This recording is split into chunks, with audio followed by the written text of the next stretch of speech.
Now moving along with our hatches.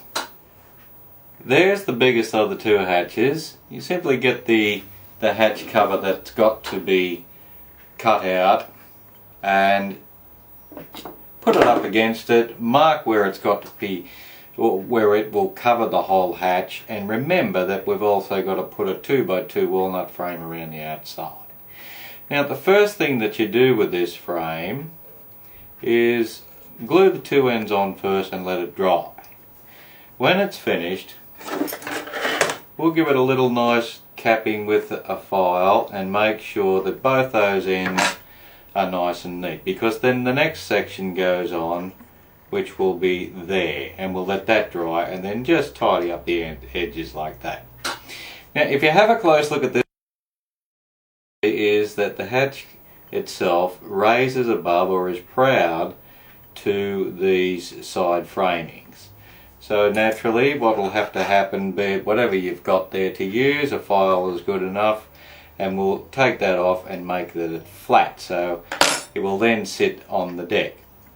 Now when it is square to the deck, you may find that the camber, which is the curvature from port side to starboard side, will have to be adjusted with a file or sandpaper, so then that fits then flush with the deck. So I'll start gluing that up and I'll show you that piece as we go along.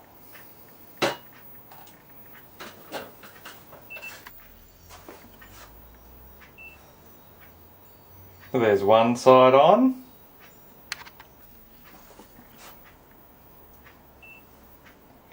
There's the other side on now, and we'll just touch them up, so make sure they're all nice and flush at all the ends, and then take that extra meaty part out of the section and form it to the deck.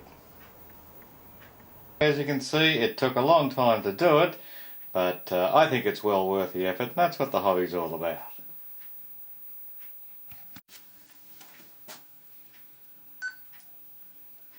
And that's all there is to that. Now let's have a look at the main companionway, the other big square, left on the deck.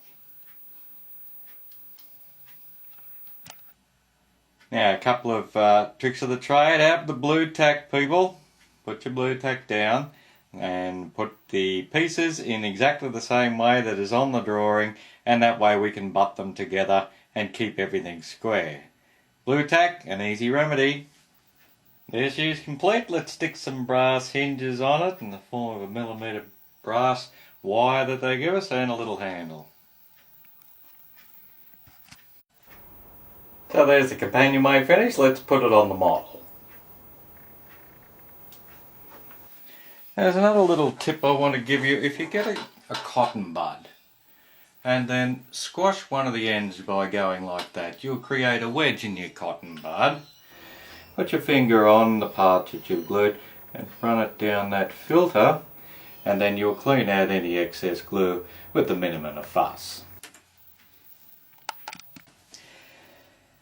Now as you can see there, looking at the transom section there, I've taken the rudder off just so it doesn't get in the way for a little while, but I've decided to put a capping rail on top of the back of the transom there, just to neaten it up a bit. That's a personal thing, it is not on the plans, but I put it on just because it's my model.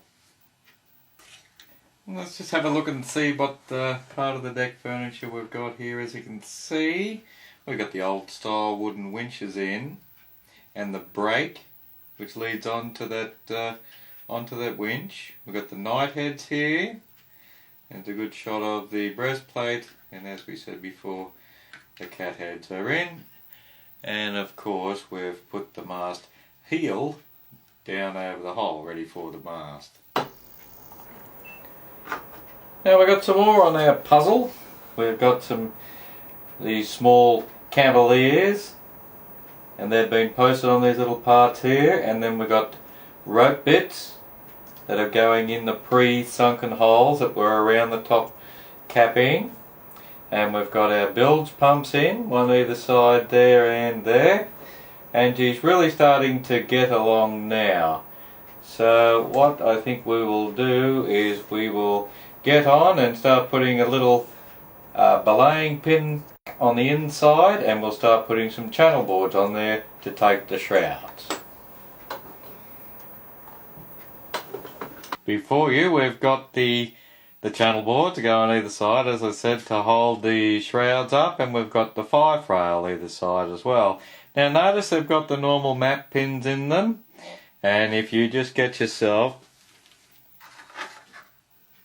maybe a pin vise and a very small drill, start it off with number 11, the point of a number 11 scalpel, find the very centre and give it a twirl and follow it through with a pin vise. Then you can insert your pins and put some super glue on them and just then snip them off and they're ready to go. So when we go to put those on the hole, we'll just lean them up to where they've got to go, scratch the varnish, and that will leave a mark where we have to put another little hole, and in they go and the job's done. Now we might have to do a little bit of work here with the chain strap assembly. As you can see there's one that's already been done, but it's quite elementary what we've got to do. If you pick up the long shank there, and then just using your pliers, just open up the bottom wings, not too much, keep it down to one crease, we don't want it everywhere, and then put your deadeye in its brass ring by simply just enough, opening it up just that little fraction of, and letting him fall in there. Put your pliers around and shrink that again like that. Now it's obvious what we do. We'll feed that into that main shaft and close the wings with the pliers. So he can come in, and that one, squash them together, and there you'll have it. All done.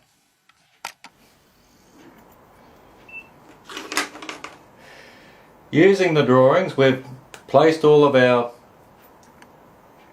ring bolts in the correct locations on the deck, and you'll notice there are quite a few around where the mast will go in, and either side of the cannons as well, and that'll take a breech rope. And I think it's also worth noting that right up the front as well, there's going to